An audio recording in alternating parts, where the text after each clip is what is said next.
Welcome to Reviewia Talks. Cover letter, to be or not to be.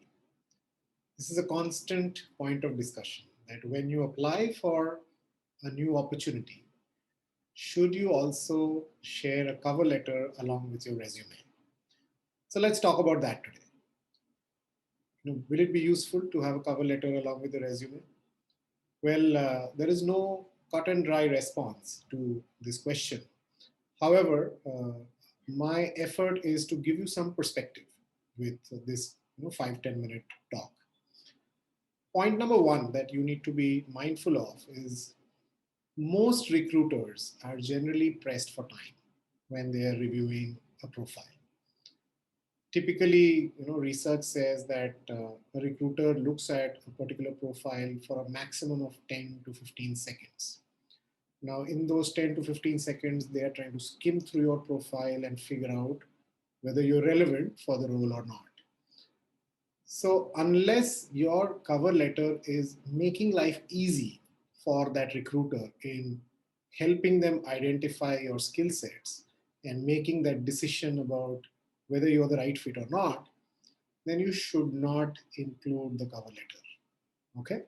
So, the intent of the cover letter should be to make life easy for the recruiter or the person who is reviewing your profile to get a quick grasp about your profile and your skill set. That's the main goal that you have to keep in mind while building a cover letter. The other thing is it also depends on which geography you're a part of, because there are certain cultural differences and practices. So what we have seen is in the developed economies like the US, the UK, Singapore, it's a norm to share a cover letter along with the resume.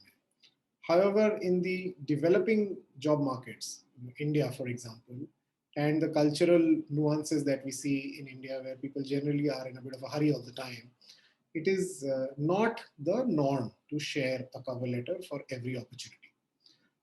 However, I'm going to give you a few suggestions which you can keep in mind, irrespective of which geography you are located in.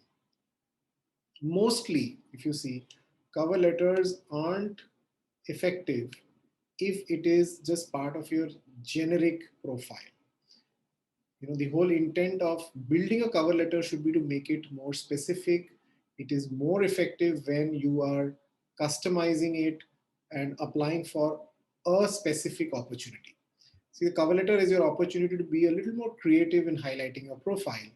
And it only makes sense to do that when you are, focusing your energy on a particular opportunity rather than just making it a part of your generic profile on a job portal. So keep that in mind, that it is more effective when it is pointed towards a specific opportunity. Then ensure that the cover letter doesn't seem like another copy of your resume.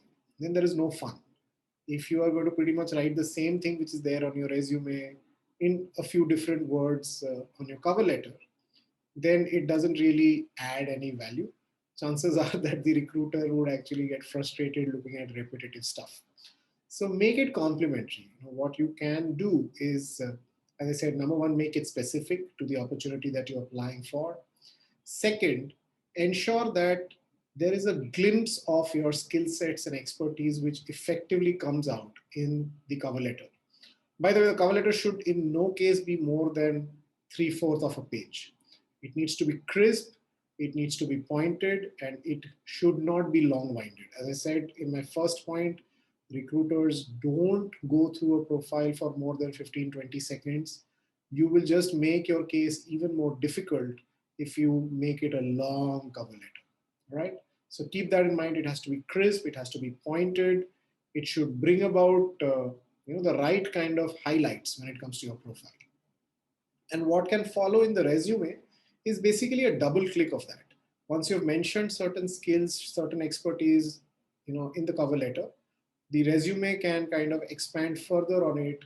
It can mention some of the projects just to kind of connect the expertise that you highlighted in the cover letter with the real examples of how you have demonstrated those at work.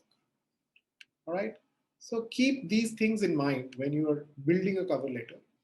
See, at the end of the day, it's a personal choice.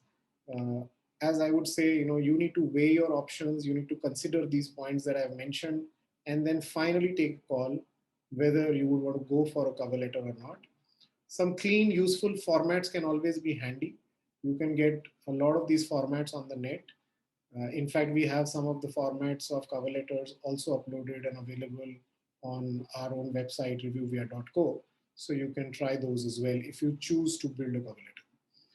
Thank you so much. I hope these points would be helpful for your future job application efforts. Thank you.